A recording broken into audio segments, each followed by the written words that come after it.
ರಾಜ್ಯ ಕಾಂಗ್ರೆಸ್ನಲ್ಲಿ ನಾಯಕತ್ವ ಬದಲಾವಣೆ ವಿಚಾರ ಬಗೆಹರಿಯುವ ಲಕ್ಷಣಗಳು ಕಾಣ್ತಿಲ್ಲ. ಹೀಗಾಗಿ ಕಳೆದ 3-4 ತಿಂಗಳಿಂದ ನಡೆಯುತ್ತಿರುವ ಕುರ್ಚಿ ಕದನಕ್ಕೆ ಕಾಂಗ್ರೆಸ್ ಹೈಕಮಾಂಡ್ ಎಂಟ್ರಿಯಾಗಿದೆ. ಕಾಂಗ್ರೆಸ್ ಅಧಿನಾಯಕಿ ಸೋನಿಯಾ ಗಾಂಧಿ ಜೊತೆ ಎಐಸಿಸಿ ಅಧ್ಯಕ್ಷ ಮಲ್ಲಿಕಾರ್ಜುನ್ ಖರ್ಗೆ ಚರ್ಚೆ ನಡೆಸಿದ್ದು ಕ್ಲೈಮ್ಯಾಕ್ಸ್ ಅಂತ ತಲುಪಿದೆ.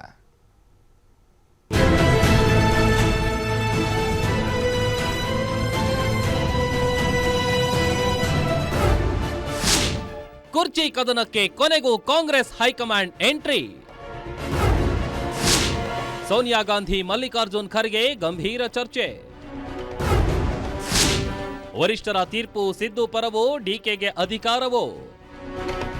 ರಾಜ್ಯ ಕಾಂಗ್ರೆಸ್ನಲ್ಲಿ ನಾಯಕತ್ವ ಬದಲಾವಣೆ ವಿಚಾರಕ್ಕೆ ಕಾಂಗ್ರೆಸ್ ಹೈಕಮಾಂಡ್ ಎಂಟ್ರಿ ಆಗಿದೆ. ಕಳೆದ 3-4 ತಿಂಗಳಿನಿಂದ ನಡೆಯುತ್ತಿದ್ದ ಬಣ ಬಡಿದಾಟಕ್ಕೆ ಎಐಸಿಸಿ ಬ್ರೇಕ್ಫಾಸ್ಟ್ ಮೀಟಿಂಗ್ ಏರ್ಪಡಿಸಿ ತಾತ್ಕಾಲಿಕ ಬ್ರೇಕ್ ಹಾಕಿತ್ತು. ಆದ್ರೀಗ ಒಳಗೊಳಗೆ ಕೊತ ಕುದಿಯುತ್ತಿರುವ ಕುರ್ಚಿ ಕದನದ ಗೊಂದಲದ ಬಗ್ಗೆ ಸೋನಿಯಾ ಗಾಂಧಿ ಜೊತೆ ಎಐಸಿಸಿ ಅಧ್ಯಕ್ಷ ಮಲ್ಲಿಕಾರ್ಜುನ ಖರ್ಗೆ, ಎಐಸಿಸಿ ಕಾರ್ಯದರ್ಶಿ ವೇಣುಗೋಪಾಲ್ ಚರ್ಚೆ ನಡೆಸಿದ್ದಾರೆ. ನಿನ್ನೆ ದೆಹಲಿಯಲ್ಲಿ ನಡೆದ ಸಭೆಯಲ್ಲಿ ಸುದೀರ್ಘವಾಗಿ ಚರ್ಚೆ ನಡೆಸಿರುವ ಕೈ ನಾಯಕರು ರಾಜ್ಯ ನಾಯಕತ್ವ ಬದಲಾವಣೆ ಬಗ್ಗೆ ಚರ್ಚೆ ಕೈಗೊಂಡಿರೋದು ತೀವ್ರ ಕುತೂಹಲ ಮೂಡಿಸಿದೆ.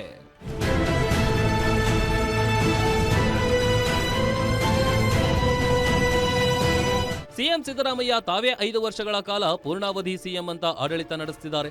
ಆದರೆ ಅಧಿಕಾರ ಹಂಚಿಕೆ ಒಪ್ಪಂದದ ಪ್ರಕಾರ ಪವರ್ ಶೇರಿಂಗ್ ಆಗಲೇಬೇಕೆಂದು ಡಿಸಿಎಂ ಡಿಕೆ ಶಿವಕುಮಾರ್ ಪಟ್ಟು ಹಿಡಿದಿದ್ದಾರೆ. ಹೀಗಾಗಿ ಸಿಎಂ ಡಿಸಿಎಂ ಮಧ್ಯದ ಕದನಕ್ಕೆ ಕಾಂಗ್ರೆಸ್ ಹೈಕಮಾಂಡ್ ಎಂಟ್ರಿಯಾಗಿ ಚರ್ಚೆ ನಡೆಸಿದೆ. ದೆಹಲಿಯಲ್ಲಿ ನಡೆದ ಮಾತುಕತೆಯ ಬಗ್ಗೆ ಮಲ್ಲಿಕಾರ್ಜುನ ಖರ್ಗೆ ಕಳುಹಿಸಿರುವ ಸಂದೇಶವನ್ನ ಡಿಕೆ ಶಿವಕುಮಾರ್ಗೆ ಸಚಿವ ಪ್ರಿಯಾಂಕ್ ಖರ್ಗೆ ರವಾನೆ ಮಾಡಿದ್ದಾರೆ ಎನ್ನಲಾಗಿದೆ. ಹೈಕಮಾಂಡ್ ಮಟ್ಟದಲ್ಲಿ ನಡೆದಿರುವ ಚರ್ಚೆಯ ಬಗ್ಗೆ ಡಿಕೆಶಿ ಜೊತೆ ಸುದೀರ್ಘವಾಗಿ ಚರ್ಚೆ ನಡೆಸಿದ್ದಾರೆ. ಈ ನಾಯಕತ್ವ ಗೊಂದಲದ ನಡುವೆ ಡಿಸಿಎಂ ಡಿಕೆ ಶಿವಕುಮಾರ್ ಮಾರ್ಮಿಕ ಮಾತುಗಳನ್ನಾಡಿದ್ದಾರೆ. ಉಳಿ ಪೆಟ್ಟು ಬೀಳದೆ ಕಲ್ಲು ಶಿಲೆಯಾಗಲ್ಲ ಅಂತ ಅಚ್ಚರಿ ಹೇಳಿಕೆ ನೀಡಿದ್ದಾರೆ. ಉಳಿ ಪೆಟ್ಟು ಬೀಳದೆ ಯಾವ ಕಲ್ಲು ಕೂಡ ಶಿಲೆಯಾಗಲಿಕ್ಕೆ ಸಾಧ್ಯ ಇಲ್ಲ. ಹಂಗೆ ನಿಮ್ಮೆಲ್ಲರ ಆಶೀರ್ವಾದದಿಂದ ಇವತ್ತು ನಿಮ್ಮ ಸೇವೆ ಮಾಡಲಿಕ್ಕೆ ಅವ್ರಿಗೆ ಅವಕಾಶ ಮಾಡಿಕೊಟ್ಟಿದ್ದಾರೆ.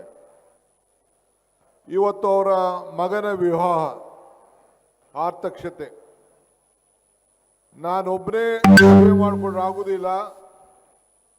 ನನ್ನ ಮಕ್ಕಳ ಜೊತೆ ಎಲ್ಲ ಬಡವರು ಬಲ್ಲಿಗರು ಎಲ್ಲರೂ ಸೇರಿಸ್ಕೊಂಡು ನಾನು ವಿವಾಹವನ್ನು ಮಾಡಿಕೊಳ್ಬೇಕು ಅನ್ನೋ ತೀರ್ಮಾನವನ್ನು ಮಾಡಿ ಹೆಣ್ಣೊಂದು ಕಡೆ ಇತ್ತು, ಗಂಡೊಂದು ಕಡೆ ಇತ್ತು.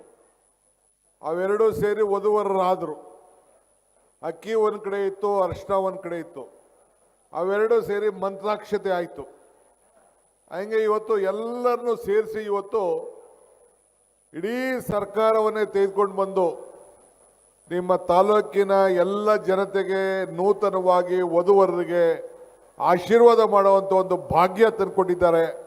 ಅದಕ್ಕೆ ಇಡೀ ಸರ್ಕಾರದ ಪರವಾಗಿ ಅವರಿಗೆ ನಾನು ಶುಭವನ್ನ ಮತ್ತು ಅಭಿನಂದನೆ ಸಲ್ಲಿಸಲಿಕ್ಕೆ ನಾನು ಬಯಸ್ತಾ ಇದ್ದೇನೆ. ಅಧಿಕಾರ ಹಂಚಿಕೆ ಮಾಡಲು ಸಿಎಂ ಸಿದ್ದರಾಮಯ್ಯ ಸುತಾರಾಂ ಒಪ್ತಿಲ್ಲ. ಹೀಗಾಗಿ ಅಹಿಂದ ನಾಯಕನ ಮನವೊಲಿಸಿ ಅಧಿಕಾರ ಹಂಚಿಕೆ ಮಾಡಲು ಕಾಂಗ್ರೆಸ್ ಹೈಕಮಾಂಡ್ ಅದ್ಯಾವ ಸೂತ್ರ ಅನುಸರಿಸುತ್ತೆ ಅನ್ನೋದೇ ಕುತೂಹಲ ಮೂಡಿಸಿದೆ. ಬೆಳಗಾವಿ ಅಧಿವೇಶನ ಮುಗಿಯುವವರೆಗೂ ಎಐಸಿಸಿ ನಾಯಕರು ಕಾಯ್ದು ನೋಡುವ ತಂತ್ರಕ್ಕೆ ಮೊರೆ ಹೋಗಿದ್ದು ಮುಂದೆ ಏನಾಗುತ್ತೆ ಕಾದು ನೋಡಬೇಕಿದೆ. ವೀರೇಶ್ ದಾನಿ, ಪೊಲಿಟಿಕಲ್ ಬ್ಯೂರೋ, ಗ್ಯಾರಂಟಿ ನ್ಯೂಸ್.